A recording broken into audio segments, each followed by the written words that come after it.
Okay, we got Dynasty Warriors Origins review from IGN. Oh, okay. It's been a hot minute since I heard anything about Dynasty Warriors.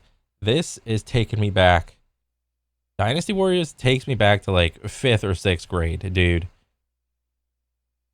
Okay, let me see. The original Romance of the Three Kingdoms novel has inspired countless adaptations, to the point where it can be hard to make these now familiar characters and stories fresh again. But after spending Oh my god, just like understandably, this is Dynasty Warriors, but god damn, this thing is a clusterfuck of a damn game, dude. I remember Dynasty Warriors is like one of those flagship games where they would always tout like how many units you could have on the screen at one time with like modern day technology and shit like that. 60 hours with Dynasty Warriors Origins, its rebooted tale of politics, war, and diplomacy felt almost as new as the first time I discovered it. It ups the scale of its battles beyond what even the series has been known for, with more enemies on screen than ever before to Even more enemies! Did you like enemies with your enemies? So now you can put enemies with your enemies while you kill enemies. truly create that 1 versus 1,000 fantasy. Pair that with improved visuals, a much deeper and more refined focus on its combat, impressive storytelling, and a wealth of post-game content, and Origins has easily become my favorite Dynasty Warriors yet. Okay. With Origins, Koei Tecmo and Omega Force have balanced the scales between story and combat. Unlike previous games which had you pick a storyline and then swap between legendary lords like Liu Bei, Sun Tzu, or Cao Cao, here you Oh my god, I remember that. Kind of. Like in the old days, what was the top number that Dynasty Warriors went up to? Was it like 7 or 8? Dynasty Warriors 9. Let me see. This is a quick Google search. How many Dynasty Warrior games were there? How much? Oh god. Oh god. How many? How many? Oh god. Oh wait, 9. I was right. It went up to 9. Ha. Oh, you damn right. Like, dang. I think. What did I play mostly? Did I play 4 and 5? See, I graduated in like '08. Yeah. I mean, shit, dude. 2, 3, and 4. Those were like the ones for me anyway. Dark. Jesus. This is crazy, dude. And then, ooh, Origins. We gotta go. This is probably a good business move for them to like, because they didn't want to hit 10. Dynasty Warriors 10. They probably realized the sales numbers were going down the bigger this little sequel number got. We gotta go. We gotta go back, boys. We gotta go back to the original Origin. Oh man, that's funny. You take on the singular role of a brand new character created specifically for Origins. The trope of your hero being yet another wandering warrior suffering from amnesia is a bit cliche, but it works surprisingly well. This more focused storyline takes you through the earlier years. And like the whole wandering warrior, hopefully they have like a very in-depth character customization system. You know, just let the people create whatever the fuck, and everybody's happy then. Of the prominent Three Kingdoms characters before their rise to glory, letting you travel across multiple provinces and lend your talents to whichever army needs you. And although I did miss the ability to play as those well-known officers like Guan Yu for entire missions, Origins at least gives you the option to take control of them temporarily in some specific levels, which is a nice compromise. How many I can't remember how many like different characters there were in like the older Dynasty Warriors. There was like a good amount, and then like each general had like their own weapon. It was kind of like playing what do you call it, like Soul Calibur, but in this, I don't know, how would you guys describe this map? Like, this kind of reminds me of like Monster Hunter type map, if I were to like say something. This is like a small ARPG map, or like a normal sized Monster Hunter map, honestly. Yeah, I think it's this like a Monster Hunter style map. But man, There isn't much choice in the early chapters as you join iconic events like the quelling of the Yellow Turban Army and the rise and fall of Dong Zhuo. But that all changes when you reach the midpoint of the rough. guys, I think I played like 2 or 3 Dynasty Warrior games. I couldn't tell you dick about ass about the story. That shit just all over my head, dude. All of it. I'm like, the level would be like, defend the keep of some place, and I'm like, okay, whatever, and then go kill that guy, and it's like some Chinese or Japanese, I don't know, name or whatever, and I'm like, what am I doing? Am I going to a place, or am I fighting alongside somebody to defend them, or am I going to kill somebody? I had no idea when I was a little kid playing this shit, dude. No idea. 45-hour, if you take your time to do all the side activities, campaign, as you must choose an alliance and lore to join permanently, which shapes your perspective throughout the rest of the story. I first chose the small but competent Shu clan, following Liu Bei's optimism and selflessness through the highs and lows of his rise to power. Thankfully, after seeing the end of one storyline, Origins makes it very easy to either jump back in and replay any battle you want, or restart from specific points in each chapter, letting you see how the story unfolds when you choose one of the other alliances. Oh, that's good. Throughout the 5 chapters, there are conversations with allies and a secondary storyline that involves the recovery of your lost memories, slowly explaining the Wanderer's role in the grander tale that unfolds. His story and those without. I mean, the faces look okay. They everything looks like stiff to me. Hopefully everything is like voice acted. That's always nice. But yeah, the faces just like look like realistic anime faces. Allies are filled with engaging conversations and cutscenes across a large cast of interesting characters, which adds levity and intrigue to help balance out the more exposition-heavy dialogue that focuses on the events of each battle or various betrayals and alliances happening around them. The only real downside and oddity of your main character is that he's often emotionless, and when he does emote, it is extremely subtle, which sometimes... It's like... would you say people play Dynasty Warriors for like the story / lore, or do they play it more for the gameplay? I think Dynasty Warriors, it was like a little bit of both, to be honest. So if I have to say it's like a little bit of both, then I would have to say that you can't really be slacking on like the facial animations and all that shit. Yeah, it's just because like what emotion am I supposed to be feeling when these guys are having like a conversation and they're like just like poker face?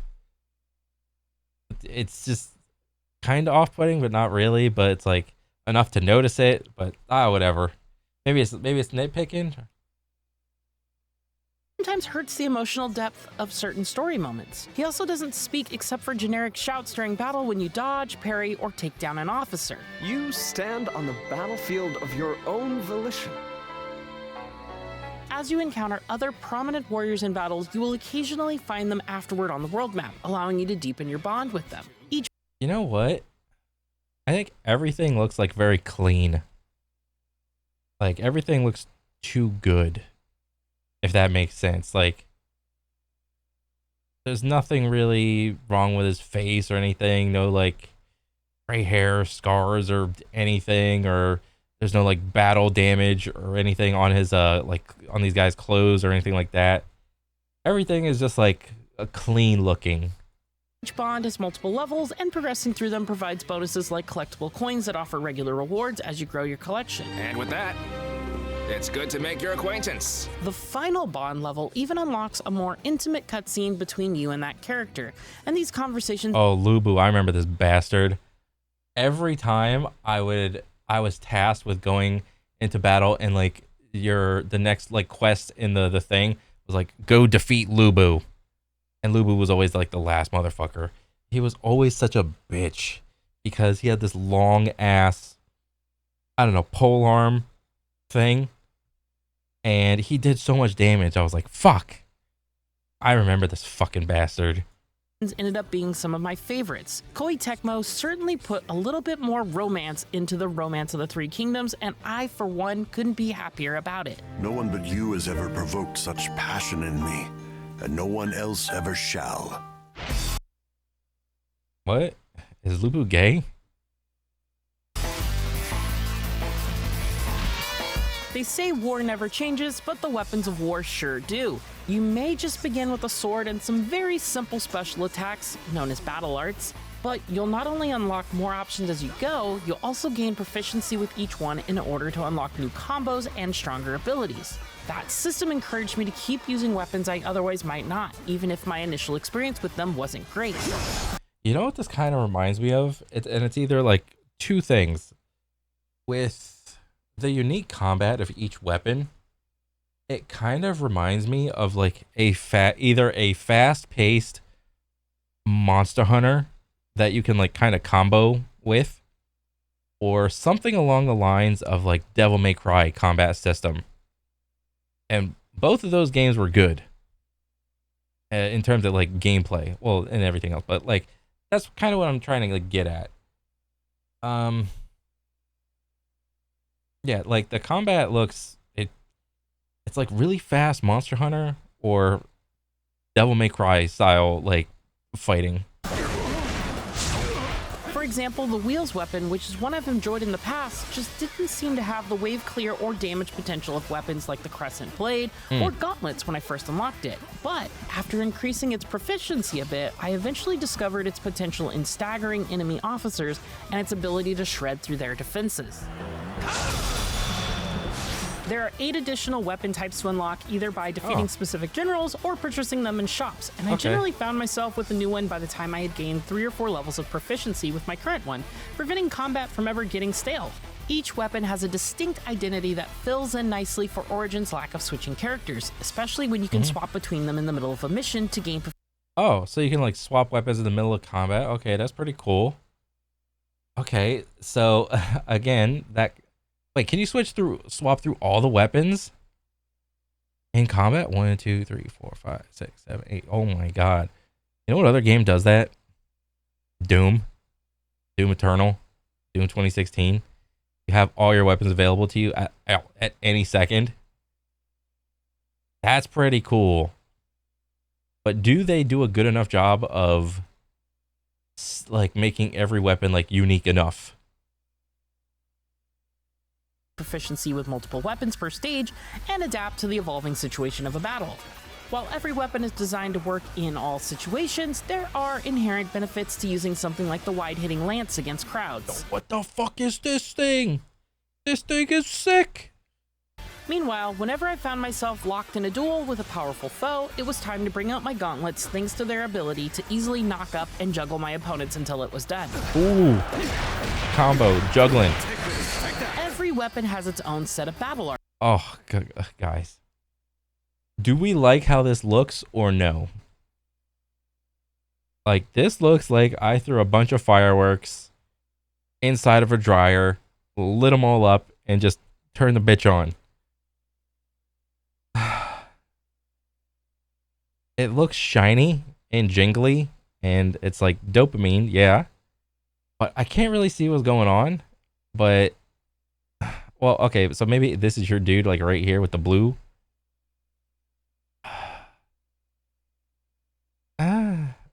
Is like visual clutter like accepted in this game anymore, or it's like, or is it like encouraged, like more sparks, more flash? I don't know.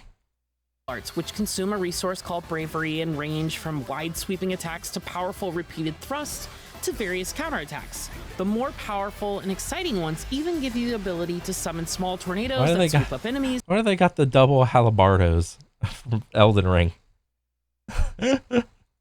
Make spires of earth that deal constant damage to anyone touching them, or one of my personal favorites, create a laser of light fired from your fingertips that can pierce and knock up groups for as long as you hold the button down or until you run out of bravery. Bro, it's a yellow Kamehameha wave. What the hell? This is like your ranged build for everybody that can't like tango in melee range. Bravery is accumulated by landing hits on enemies, parrying strikes, or perfectly evading attacks after unlocking a specific skill in the skill tree. Parries and perfect evasions look better than ever and come with large benefits in combat. Parrying attacks immediately opens up enemies to counterattack. Oh, he's fucking like wind bending and shit on you. I didn't know they got like Avatar shit in here. He's just throwing energy blasts, like key blasts at your ass, dude. Their combos and making them susceptible to knockouts. Meanwhile, perfect evasions generate bravery more quickly as you chain dodges to restore more with each combo. These mechanics add depth to the combat and you got on the mount. Fights interesting beyond just seeing how many KOs I could get while slaughtering armies. In addition to your battle arts, you also have access to the all-powerful Musou attacks that this series is known for, as well as a rage mode that refills your bravery instantly, restores health on each hit, and enables an even stronger ultimate Musou attack. After all these years, the spectacle of these moves finally match their power. That's just hilarious. The power fantasy of quickly devastating huge hordes of foes with ease is one of the things I love about Dynasty Warriors, and I'm happy to report that feeling is still alive and well here. Well, yeah, However, when you got like as you turn up the difficulty, when you got like 30 guys just standing around like waiting for you to attack them. it also becomes increasingly important to utilize defensive options at your disposal, which adds satisfying wrinkles for those who want to face them. Mastering these techniques is important on the higher hero difficulty and essential on the ultimate difficulty that unlocks after completing the main story. Oh, that's cool.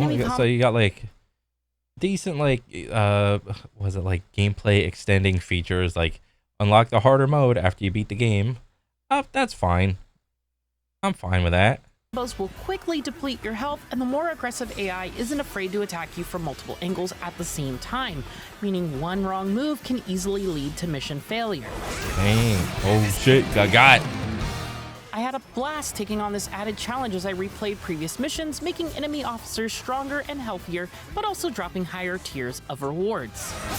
You really are a dangerous one. Like, what are the rewards in this game? Isn't it just like money to just buy like moves or upgrade your moves and shit?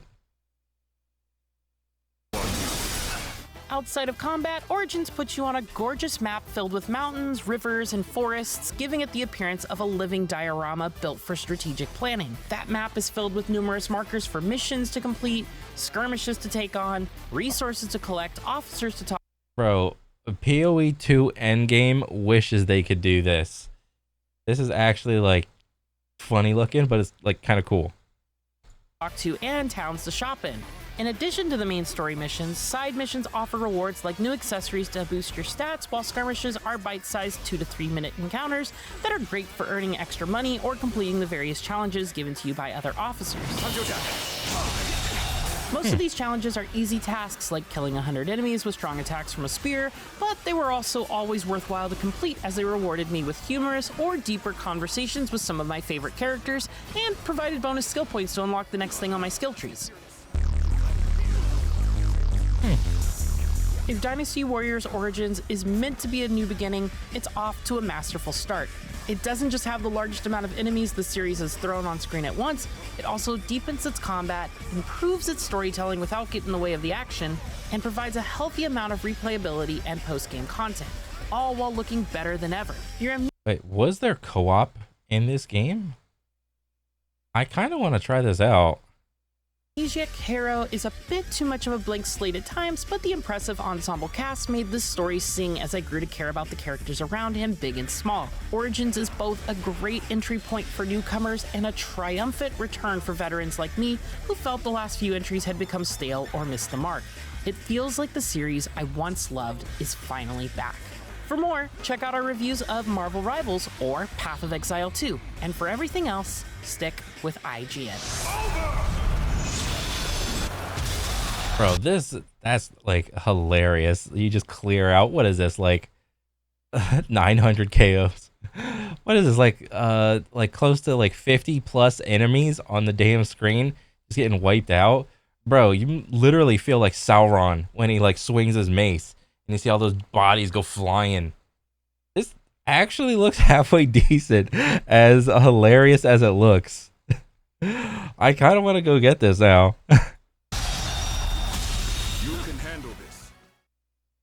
Huh.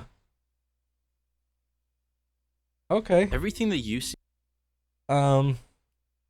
Almost as new as the first time. Well, actually looks halfway decent. What else? What are the vibes I'm getting? A 9 from IGN and a 79 on Metacritic. DW hasn't scored Dynasty Warriors hasn't scored this side since the golden area of 3 and 4. We're finally back, boys. Okay. Oh, okay. So what? Like, what is this? A 9 for a Dynasty Warrior game? Holy crap! Dynasty Warrior game getting a 9. Not expecting. I called off work to play this. Even if it's still got a 1, I would still be playing it. And hours, me and my brothers. Okay. The demo was good. I knew this would score at least a 9. Still think it's a big miss not having to create a warrior for a nameless, voiceless protagonist. So, I mean, we are so bad. The overall vibes I'm getting is this is a good entry point. I think I might just go like wish list this and wait for this shit to go on like sale or something. Or I mean, I got Monster Hunter like waiting around the corner, but this actually looks halfway decent. I may have to check this out. Okay. But overall, very cool. I had no idea Dynasty Warriors was still alive and kicking. But yeah, very nice. Something else to look forward to. Finally. But yeah, good stuff, IGN. Keep it up with the good stuff. But other than that, that's it for me. I'll catch you guys on the next one. All right, later.